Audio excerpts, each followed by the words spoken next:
Hey everyone, this is Zephyr, and welcome to the Bailey Wiki channel, where we teach everyday DMs how to create truly amazing experiences for their players by combining art and technology. We also create modular systems and scenes that you can use without any setup.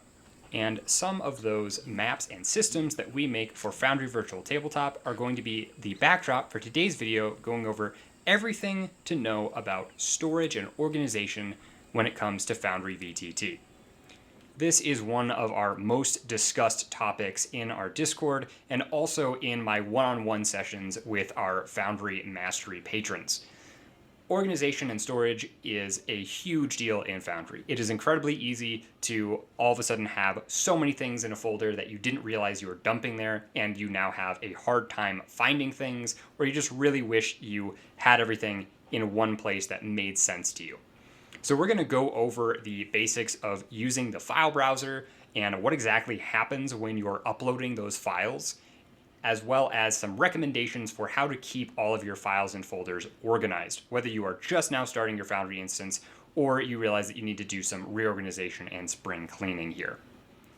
We're then going to discuss compendiums, another somewhat mysterious topic sometimes in the realm of Foundry VTT, where we'll discuss when, where, and why to use them for storing your different assets, and when to bring things in from your compendiums, and when to leave them where they are. Then finally, we'll conclude by taking a look at ways to store some less conventional entities, things that we can't put in our sidebar or in compendiums, and how we can keep those handy for ourselves for our lighting or our sounds, etc. Now, this video is fairly dense, so while I suggest you watch the whole thing through to make sure you're familiar with all the concepts and maybe pick up a few new things that you weren't fully aware of in Foundry, there are a judicious amount of timestamps in the description that you can skip to use this video as a reference, especially in the future. A final little bit of caution or disclaimer here on the video before we dive in. This is not meant to be an exhaustive list of every way to organize things in Foundry or a prescriptive list of this is exactly how you have to organize yourself in Foundry. This is a bunch of concepts with suggestions so that you can know our general process for organizing things and use this information to help guide your own method of organizing yourself with Foundry. Now, with all of that out of the way, let's go ahead and dive into this lesson on storage. All right, starting from the absolute basics on bringing in the custom files that you have, whether those be images or sounds, etc.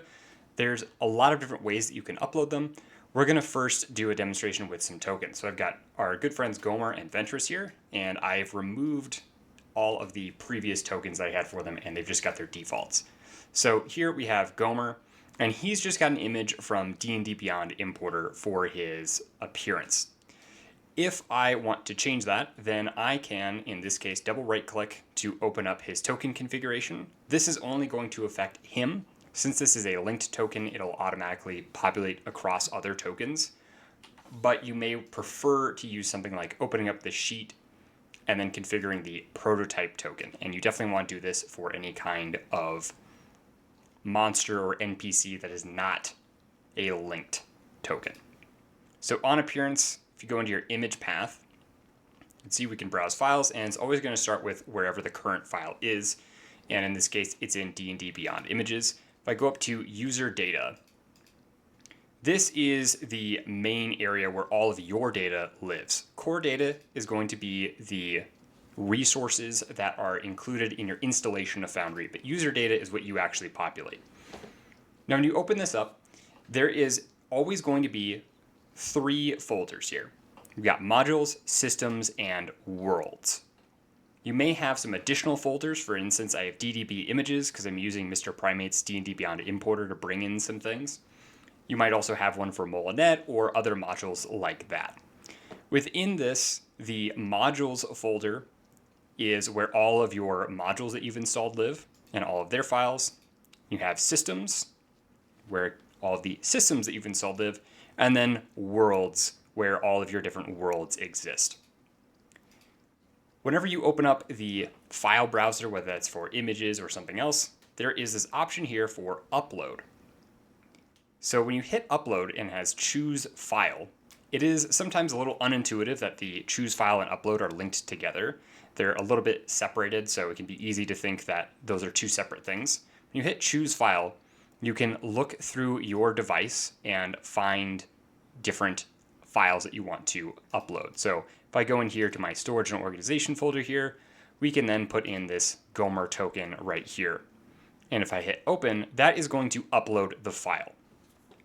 Now, something that's a lot more obvious when you have a server that you're uploading to rather than your local instance is that when you hit this choose file, you are selecting a file from your local device, but then it is going into your Foundry data. You are physically copying that file. On a server, you're uploading it and then it's getting stored on that server rather than linking back to your computer all of the time. On a local instance, even though you have this file somewhere else on your machine, it is going to be copied and pasted into the user data folder of your Foundry instance. So that is important to know. You don't have to keep these things once you've uploaded them in the same location on your local files. And now you'll notice that we have the Gomer token here, and when you hit the choose file, automatically changes that to your selected. So if I select the file and update the token and drag out this new Gomer, we have our proper image. Now, importantly here, if we want to update, say, Ventress, if we go into our prototype token for him, and we go to the appearance section, again, we're going to start wherever the current image is, which is in D&D Beyond. And when we go back to the user data, we'll notice that the Gomer token S is just hanging out here in this main data folder. We probably don't want that because if we keep uploading all of our files into this directory, it's going to get really messy really fast. If you want to upload something to a file directory or a folder, then you need to just navigate inside of it. Now, when it comes to the folders that we start with, there's always going to be the modules, systems, and worlds folders, and you may have some additional folders generated by modules. We don't really want to put anything inside of these folders unless we're creating our own module or system. And you can check out our video on that if you are interested in moving things around using modules that you have developed yourself. But for the purposes of this video, we're going to stick with the no module mode here.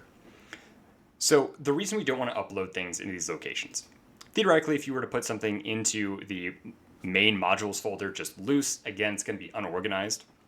It's also going to be confusing if you create a folder within here that's not actually for a module, keeping things straight and making sure you know where everything is.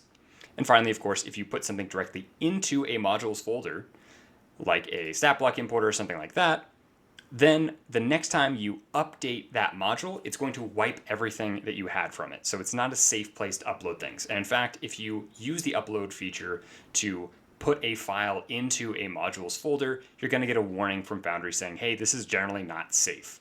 So avoid putting anything into your modules directory or any of the folders within the modules directory. Similarly, systems is going to be all of the systems that you have installed. And if you upload something into one of the systems, then the next time you update that system, it's going to erase anything you added. Finally, we have the worlds folder, and this is where any and all of the worlds that you've created for running your games are going to live. You may think that it makes a lot of sense to, okay, I'm going to use this image or this sound file in this game, so I'm going to put it in this world. I would encourage you to not put things into the world folders. If you delete that world for whatever reason, then you're going to lose anything you put in there that was unique to that world. If you want to reuse something, then going in and putting it in another world folder and then having to remember to go find the world that it lives in and select it, etc., and making sure you don't delete that original world even if you're no longer playing in it. It just gets kind of messy, especially if you have a testing version of the world versus a non-testing version, and you want to keep straight what folder things live in. I just recommend not putting stuff directly into a world folder. What I would suggest is creating a new directory here. You can call it something like assets or my assets. The name isn't really important. We're just trying to create a folder that really signifies to ourselves that, hey, this is something that is safe for me to put stuff into. So we'll create the assets folder. And then, as we mentioned earlier, in order to upload something to a specific folder, you simply need to be navigated inside of it. So if we go and we choose our particular image that we want,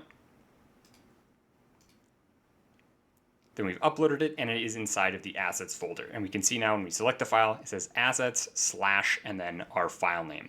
So we've successfully put it into the directory that we wanted.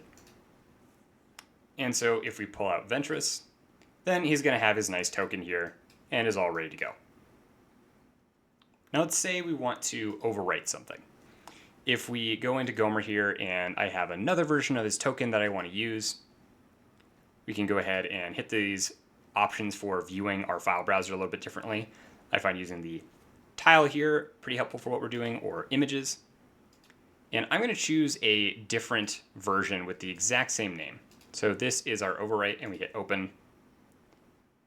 And it's upload, but you'll notice that this isn't really changing here. But if we go ahead, select the file, and update the token, and we'll double check really quickly, that image hasn't changed, and if we refresh, it will then finally change. So if you're overwriting something, then we have this weird blue version of Gomer. If you overwrite something, it might not appear to have changed at first glance here, but once you have refreshed Foundry, then it will actually update and you'll have that replaced image. So it could be a little awkward, and additionally, if you replace something in the middle of a session for whatever reason, then your players aren't going to get that. This doesn't really help with that issue. It's just something to be aware of, that when you replace an image, you have to refresh Foundry in order for it to propagate everywhere. So if you're doing any kind of file management or file replacement, do that outside of a session, and know that you'll have to refresh if you use something with the file browser here. Something else to consider is if you want to upload a lot of things. If we go in and we choose files, and we go into our storage and organization, say I want to upload all these things for Angus. I'm holding shift and I'm holding control. I'm not able to select multiple images here. You have to select single images. So if you want to upload a lot of images, obviously this is like a few, but it's not a ton. You could simply upload this one at a time, multiple times, and you'd get there, and it wouldn't be too painful to just upload the 3 to 5 images that I want to put in here. However, if you have a huge folder of hundreds of tokens or sounds, then this is going to be a really painful way to go about it. Similarly, another feature that you'll notice isn't present in the file browser is a way to move or delete files that you have uploaded. This is partially to save you from yourself, as we'll cover in a little bit what happens when we move or delete things from where Foundry is directed to. But we can't move this Gomer token into our assets or delete it, etc. Our only option is to upload it and just have this extra loose file kicking around.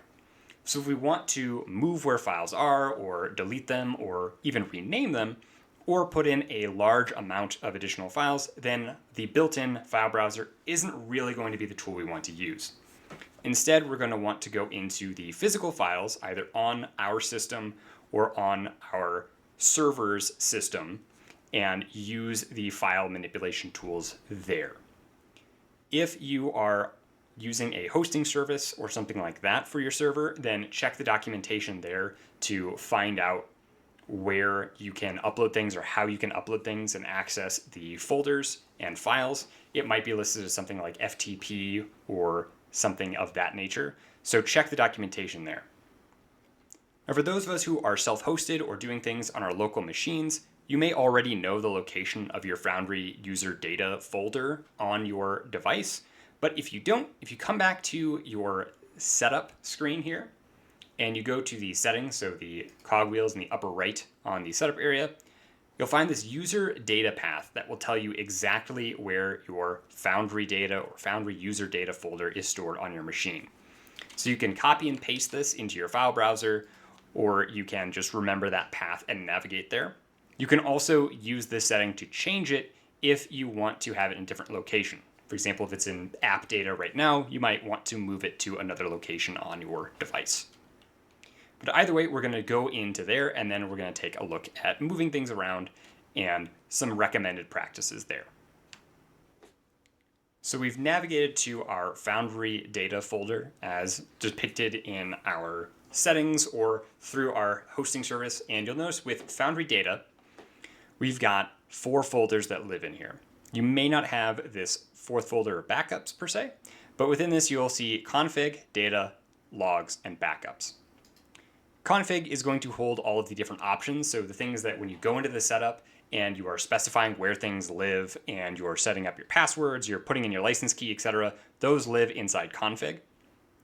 Logs is where if you have any kind of debug log or a crash log from Foundry, it's going to live in here. So if you ever need to provide that for someone when you're getting help on Foundry, then that's where to go for that. Backups is if you're using the built-in Foundry backup system, this is where the physical files for your snapshots of your worlds, your modules, etc. are going to live. And then finally you have the data folder. And this is the folder that actually corresponds to, in that file browser, when we click on the user data tab up at the top, this is the folder it takes us to. And you can see within that we've got our assets folder we made, the DDB images that was created by that module I have, the modules folder, systems folder, and worlds folder.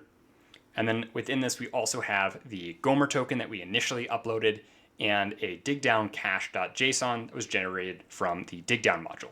You may also have some other loose files that are like JSON types here for things like that that have caches, such as mass edit and digdown like we have here. But then this is where we can really manipulate our files. So within this, we can of course just delete the Gomer token. And inside of assets, we can also move things around. For example, we can put back a better Gomer token in here and have that correctly. While we're here in our assets folder that we created, it's important to note that, if we just use an assets folder that we dump everything that's ours into it, we're gonna have that same problem of dumping everything just into the main data folder where things aren't organized. So we highly recommend you make a bunch of different subfolders here. We're not gonna give you a prescriptive list of you absolutely need to have these folders and this is exactly how you need to have it set up. The exact structure isn't critically important. What matters is that you can find things and that things are organized in a way that you can understand. I will leave pinned in the comments the way that I personally like to organize this folder, and I'm going to give you some examples now with it. So I like to have a specific folder for tokens, and within that I like to have things like characters for player characters, one for enemies, and also one for NPCs. This way I've got, a few different bins for everything, and I will just go ahead and cut and paste Gomer and Ventress into the character section, and I'll also go ahead and bring the rest of their images and assets in here as well. I personally like to have portraits in with the particular tokens. You may also want to instead have these characters, enemies, and NPCs be in a different folder and then have separate token and portrait folders within them, etc. Again, the organization scheme isn't critically important here so long as you understand it. Something that's important to note is with the wildcard feature that Foundry supports, where you can append an asterisk at the end of a name and it will then pick everything that matches, then you probably want to have things like that in the same folder. So if you have several different guard images, then you probably want them to all live in the same folder. How you set up this assets folder and the folders within it really is up to you. Just make sure that it makes sense for you and that you can navigate it easily and effectively. You can also add in these folders from the file browser, just like we created the assets folder initially. So make sure to take advantage of that. Don't feel like you have to shut down Foundry and then go into your local files to create a new folder for just one item here. You can create the folders within Foundry. Just keep in mind that similar to the actual files themselves, you cannot delete or move or rename them from within Foundry itself. You'll have to make new versions and have them coexist for a bit or pop into your manual browser here to make those changes. And as we've alluded to previously, when you're moving things around and deleting things or renaming things, then you can cause Foundry to not know where to properly look anymore, and you'll have to fix that. So this next section, we're going to talk about all of the different ways that can kind of manifest itself and how we go about fixing it and just kind of extolling the virtues of figuring out this storage system early in your Foundry instance's life cycle. So we're back in Foundry, and you'll notice what happened to Ventress and Gomer over here. They now have these placeholder images. And this is exactly what happens if you move things around or rename things in a way that's different from what Foundry is expecting. So if we go into Ventress here, and we look at the prototype token, notice the appearance is still pointing to assets/Ventress. And we don't have that anymore. So we need to go in and we need to fix that and point it to the correct token here.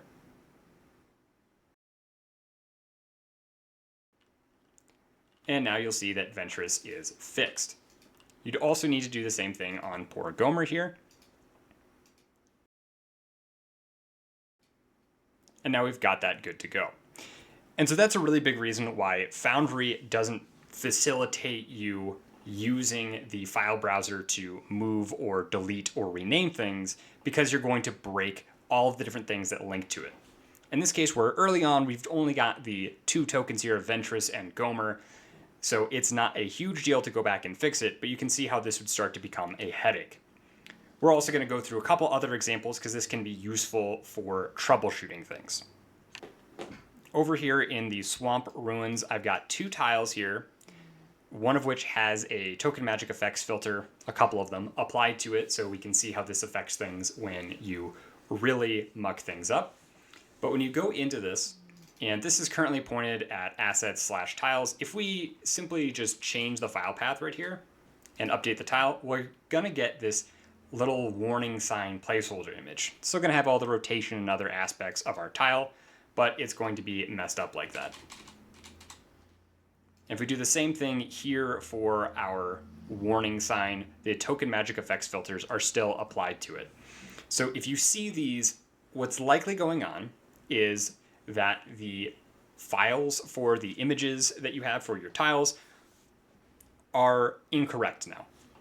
Whether that's because there's an error in the module, like a bug, you don't have things installed properly, or you move things around and you didn't actually fix all of the links. Again, this is a relatively small situation, and we can simply select both of these and change their image path back to the appropriate ones, and we're good to go. But you can imagine how with this whole tile-based scene, if we moved the folder that all of these were in, or we renamed the folder that everything was in, that this would become a really big headache really fast. This also gets really sneaky when it comes to other types of files like sounds. So you can see I've got a sound beacon here, and as a GM, unless you're controlling a token, you're not likely to hear it, so it can be especially easy to miss. We're not hearing anything at all, and there's no kind of warning or error indication on the sound beacon itself. But we'll notice if we go into browse files, we'll get an error saying that it doesn't exist in this location. You'll also find that anytime you're pointing into the wrong file location and you open up the actual file browser with the configuration menu. In the assets, sounds, and music, I can go back and I can point to the correct one and select the file and update. And now we've got our music track playing here correctly. But this is really hard to notice immediately unless in your testing you're suddenly like, why isn't there sound here? Because you don't have any kind of visual indicator until you open it up and physically go to browse the files. All of this is why it's really important to try to have your file naming convention and your folder structures is figured out as you can before you start really adding in a lot of assets or uploads to your Foundry directory. This doesn't mean that you can't change things, but it's important to know that if you are doing a major reorganization, that you're also going to have to go in and fix a lot of broken links. This can be made easier by using mass edit to search for everything of the certain file directory, etc., and going through and solving it that way. Or you can instead opt to do these big reorganization movements in between games, like when one campaign is done, you're about to start up a new one and creating a new world, then that's a great opportunity to go back and reevaluate the way you organize things. You may also find that you just need to keep the old structure and add the new in addition to it until you can fully retire the old one. These are just important things to keep in mind.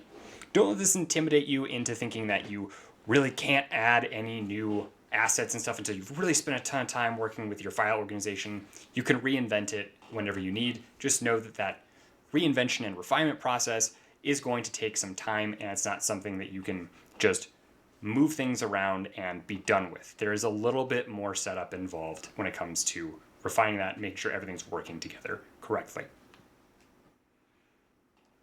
Now that we've talked about physical files, let's go into compendiums.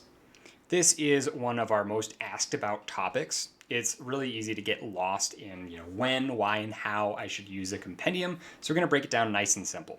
And we're going to use a bit of a cooking analogy here. With compendiums, you can kind of think of that as your freezer. Maybe you have a really big freezer, or you've got a walk-in freezer, or a bunch of deep freezes, etc. This is where you can store any amount of things for any amount of time. You're good to go. All of this stuff can hang out here, and you're able to use it whenever you need, but it's not taking up valuable real estate for the things that you're going to be actively using immediately. You can think of the scenes and actors and all of these directories here as being kind of a combination of your fridge and your counter, or your prep area. And then what you've got on your screen, whether that's your active scene or just the scene that people are on, as the table or the meal, right? So within your scenes and actors, etc., and your table, you've got limited kitchen space. You are not able to fit every single thing on the counter at all times, etc. You're not able to keep every single thing you want in your fridge at all times. And that's kind of similar here with Foundry. Compendiums don't take up any of our kind of memory data or bandwidth for Foundry here.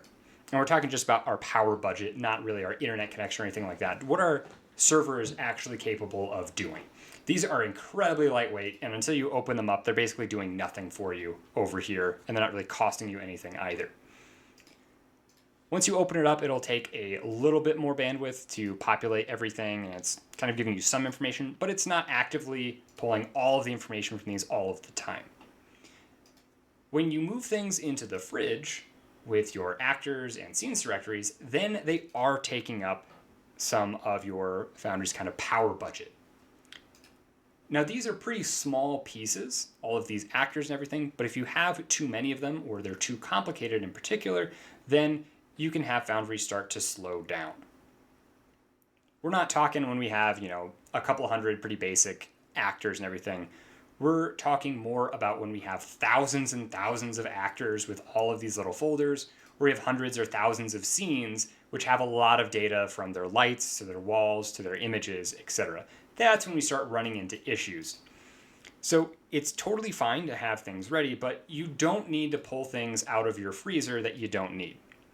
And that's really how I want you to think about it, is what am I preparing? What do I need to have on hand? So I would say that you want to have stuff thought of similar to your food or your meal planning for a week or something like that. If you're not eating Fiends this week, then you don't need to go into your D&D Beyond monsters and import your entire folder of Fiend monsters so you have them ready to go. You're not going to be eating them at all this week. They're not your favorite snack. You don't need to have them in the fridge or in the pantry or on the counter or something like that. What should be kind of in your fridge, pantry, and counter are the things that you're planning on either eating soon, like making a meal out of soon, or you're thinking you might use in the near term, the stuff you're going to be prepping. So that's where the scenes and actors directories really come in. If you're using things from a module, then go ahead and peruse what they've got. For Bailiwiki, we've got the 2D scenes browser, which is pretty hefty here with all of these pieces in here. And we've also got a browser macro to look through everything in a much more organized or tagged way, so you can see things better, and they've got larger images. And here we can make some assessments. Similarly, okay, we're not going into the 9 hells, so we don't need to have a bunch of fiendish enemies ready to go. If we're doing a campaign in the desert, I probably don't need to bring in all of these snowy scenes. I probably just need to look at desert stuff. And similarly, I like desert. I'm not going to be able to eat all of the desert. So I don't need to bring in every single desert scene we've got. Maybe I'm trying to figure out what I want. Maybe I go ahead and import my favorite 10 desert scenes, knowing I need 5 or 6. I can pull those 10 in, I can take a look, I can examine them, and then I can go ahead and delete the 4 or 5 that I don't want, that I decide, actually not feeling that. Go ahead and keep those, and that's what you have ready for doing your little desert arc that's going on. You don't need to have every single thing imported, and again, that can actually cause you issues. It will fill your fridge or fill your counter, and you're not going to be able to get to your table, right? So it's taking up too much of that Foundry kind of power budget if you have hundreds and hundreds or thousands of scenes that are really complicated coming in. And then we also come to, leftovers. When you are done going through an arc or something like that, assess whether you need things. If you think, I might use these actors that I customized, say we customize this acolyte here. I customized this leading up to, this particular arc. I modified it from what I have in my compendium, etc. And I think I'm going to probably use it again here soon. Go ahead, leave it here in your fridge. It's ready to go for setting the table of the next scene that you run if you need it. If you have gone through all of those scenes that you were using, you don't need them anymore. Just like with some really big leftovers, or if you do some bulk prep or something like that, then you can go ahead and put it in the freezer. If you go into your compendiums, you can hit Create Compendium, and you'll be able to name the compendium and select the document type you want. So for example, scenes here, I have a compendium labeled the Video Scene Archive. So you've got lots of folders of scenes in it. Now this is, again, a test and demonstration world, so it's a little bit different from one that I would be running a game in, but you can apply the same thing here. I have folders for the videos that I'm recording with the scenes that I use for the demonstrations. When I'm done, I go ahead and take that whole folder and I stick it in this archive. Reason being is, I'm not doing a direct follow-up to this immediately or, in the near future, but I might want to go back and I might want to check and pull it out of the freezer and see, how did I do this? Or does the thing that I did in here before still work for me? If it was in a campaign, it might be, we're done with this town. We've moved halfway across the continent. We don't anticipate being back here anytime soon, but I don't want to just throw it in the garbage. It's still good. Let's go ahead and put it in the freezer so that if there's some arc where we come back to where we started, I can pull that town back out and put it back in my fridge or on my counter and have those scenes ready to go again for me. And so that's how I would really recommend you look at this. Try to not have too many things in your Active Directories. You don't need to stress too much about it. Just don't go overboard and try and put every single piece of content you have in your directories. Have stuff that you are going to be using soon or are working on and may come back to in the very near future at your fingertips. And of course, have any reference materials like that there as well. And then take the things that you don't need to be working on and don't either anticipate using for quite a long time or think you're probably done needing to deal with them, but might want to have them on hand for references in the future, and go ahead and stick those in your compendium freezer. And that's really all there is to it. Just take what you need out of the freezer and keep it on hand. And if you have things on hand that you think, I'm probably not going to need to use this for quite a while, go ahead and put it back in the freezer, whether that's in a custom compendium that you create or delete them knowing you can re-import them from your content compendiums.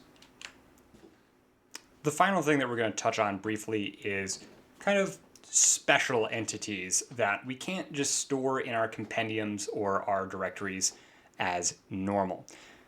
Good examples would be something like lights or sounds, or once v13 is available, if you have a way that you really like to have your doors set up, etc., then we can store these in some unique ways.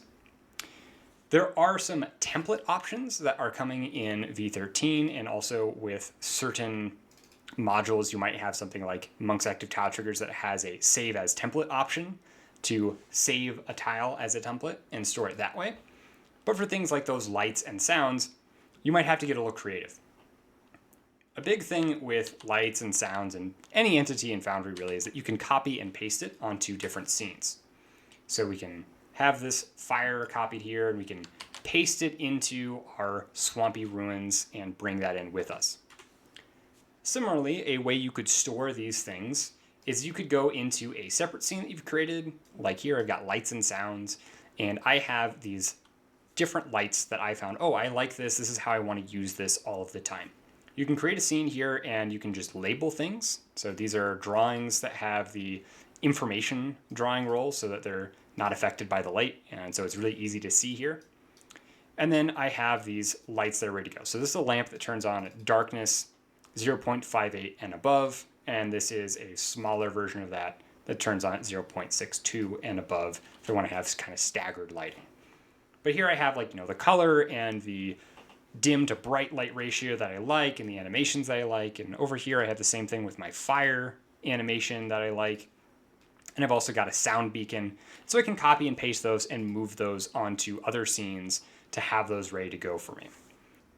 So that's a way that you can move things around or kind of have a storage spot for walls, lights, sounds, etc. that you really like and you want to be able to reuse across multiple scenes. Another option, if you want to grab a module, is using Bailiwiki Mass Edit. This is one of our favorite things about it. In fact, that's why we moved a bunch of our content in here. So if we go into, say, Placeables, you can see all of our content from our particular modules here where we can drop in crazy things like an entire building with just one click, and then we have a whole giant building ready to rock and roll. But you can get way simpler than that, and we'll do that for this video here. So we have things like these different tiles ready to go that I have stored, but if I wanted to create something for lighting, if I am just in my Mass Edit preset browser, and I can create a folder if I want, maybe call this one lamps, something like that. I can simply click and then drag a placeable into the Mass Edit preset browser, and I can just call this lamp 0.58 plus, just like I have here.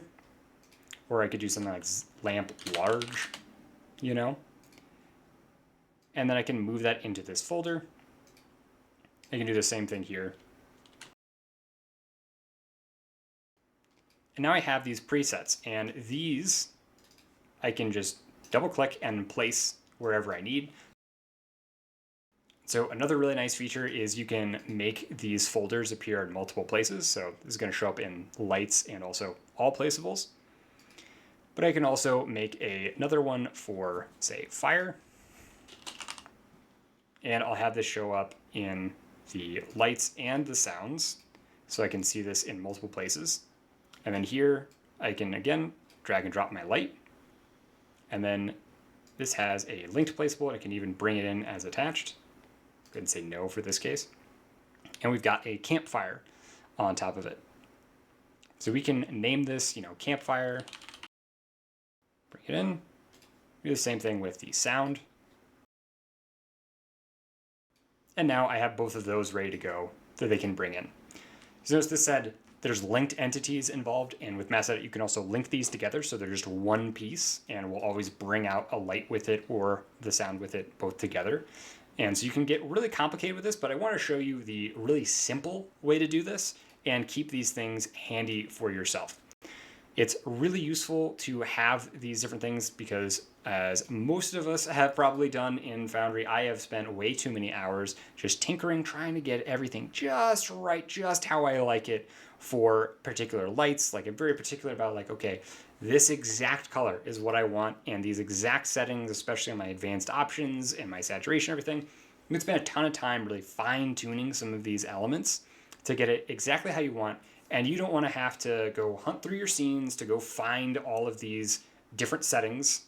You don't want to have to try and recreate what you had and then not be perfectly consistent. So having a solution like the scene that you copy and paste from, or a solution like Mass Edit, where you can store these and have these ready to go whenever, wherever you need them, is really helpful for these things that you can really get lost in the tinkering of, but you really want to be able to keep that work and carry it forward And you also want to be able to bring that really good experience instead of just saying, forget it, I'll just keep it really basic and not do this really cool extra effect. That's going to conclude today's lesson on Foundry storage and organization. I hope that even if you are fairly familiar with Foundry, you learned a few new things or got some ideas about how you can keep yourself better organized when using this amazing VTT that we all love.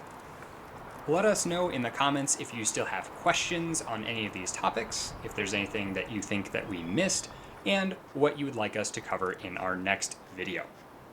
Once again, this has been Zephyr with the Bailey Wiki channel, and if you enjoyed this video, then subscribe to keep up with all of our latest content, and consider becoming a patron. Not only do you support the channel, but you'll also gain access to all of the modular systems and scenes that we've made, like the ones you've seen here today. You can also sign up for some one-on-one coaching lessons with me if you want to dive a little bit more in-depth into Foundry in general. Again, this has been Zephyr with the Bailey Wiki channel. Thank you so much for watching, happy gaming, and have a good one.